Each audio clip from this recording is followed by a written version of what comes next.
Hallelujah. Palakpakan niya po natin ang ating Diyos na buhay. Our faith. Paano ba natin masustain ang faith in this faithless generation? Naniniwala ba kayo that we are in the time of faithless generation? Sobrang masakit ang puso ko na nakikita ang mga kabataan ngayon, tulala. Tulala talaga ah. Buti pa yung mga tambourine dancer, tulala ba kayo? Mga karamihan ngayon sa amin, sa Maynila, tulala na ang mga tao. Para ng robot. Hoy, bakit ka tulala?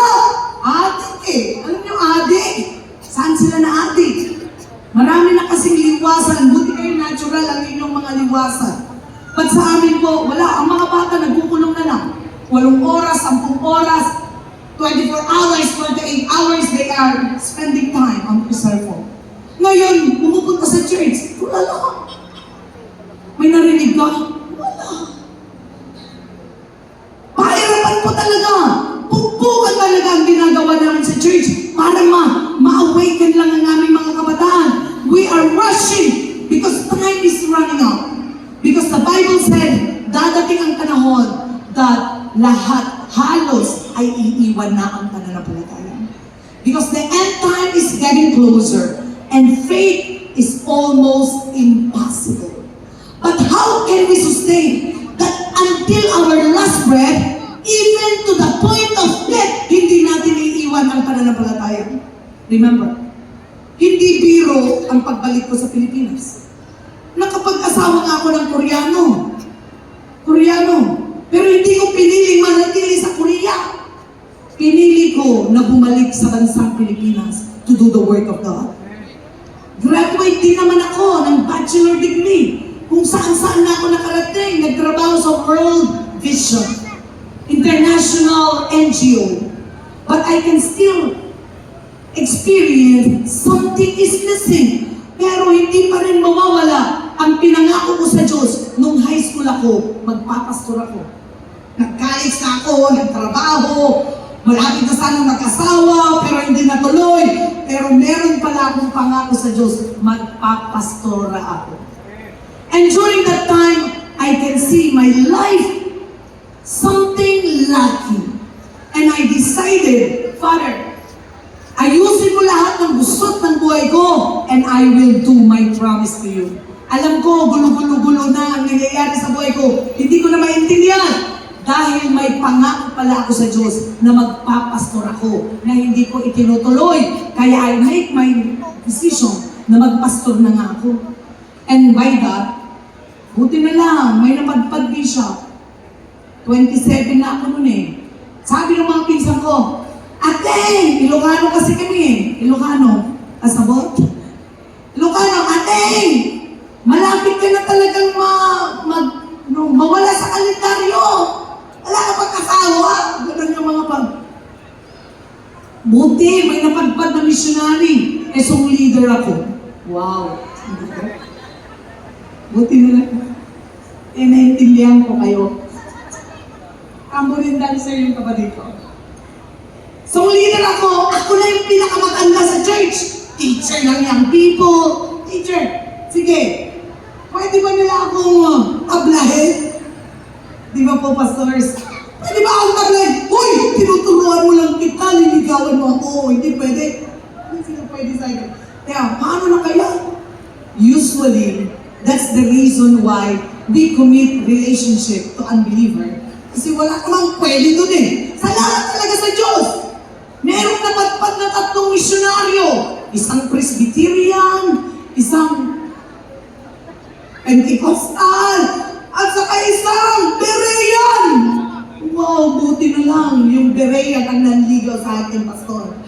Salamat talaga na hindi yung Presbyterian, hindi yung Pentecostal, kundi yung Berean ang nanligaw sa atin. Buti na lang talaga.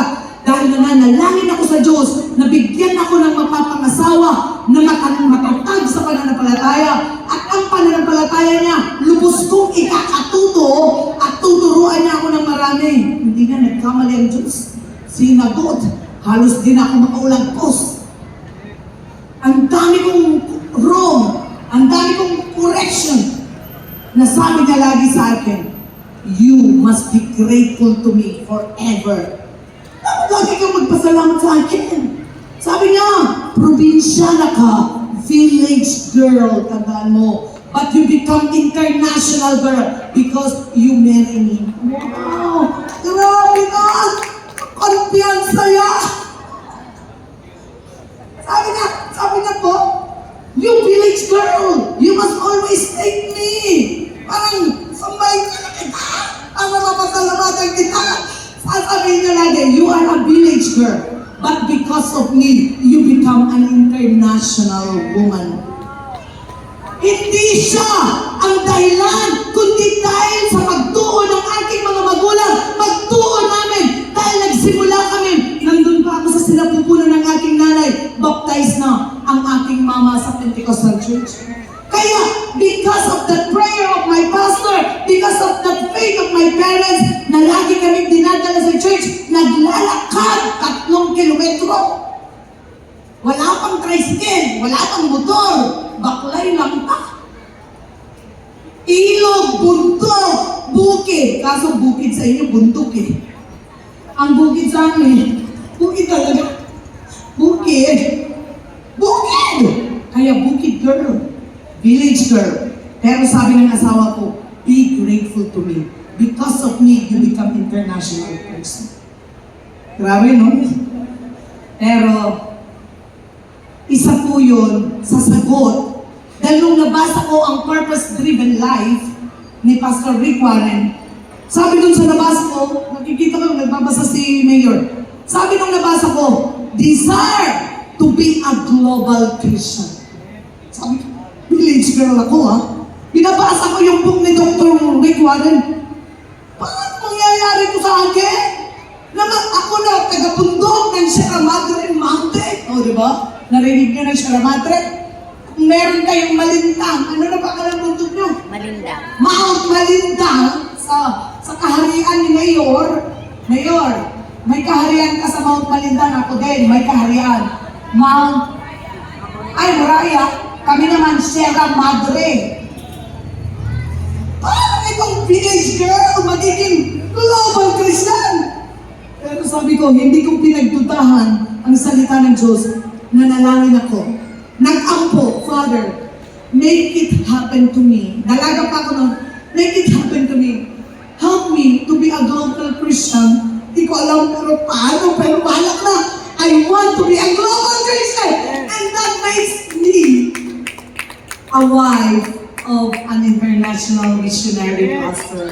And I really thank God, sa pinakasulok na bundok ng Wenceslao, Maria Aurora, nakatagpuan kami ng Diyos na sincero ang aming pagtuo. Kaya nagpadala siya ng mga misyonaryo na nagtudlo sa amin, nagturo sa amin ng katotohanan, paano mag-don't prayer, paano maging masigasig magbasa ng Biblia.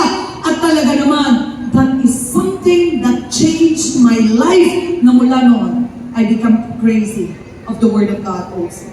And crazy in prayer. Pagpasalamat ako sa Diyos.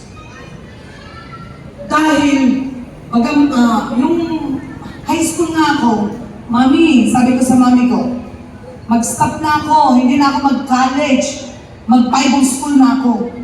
Sabi ng nanay ko, wag anak, kailangan mo munang magtapos para mas maganda ang kahihinatnan mo pag nagpastor ka. Very good! Yung masunuring magtatapos sa pag-aaral. Pwede naman na ako magpastor kasi nga open na ang Bible school. Pero sabi ng mami ko, please, finish first your college degree and be a pastor later. Kaya salamat sa Diyos dahil doon, after kong makagraduate, doon ko pala makikita ang aking mapapangasawa na tugon ng Diyos. Amen.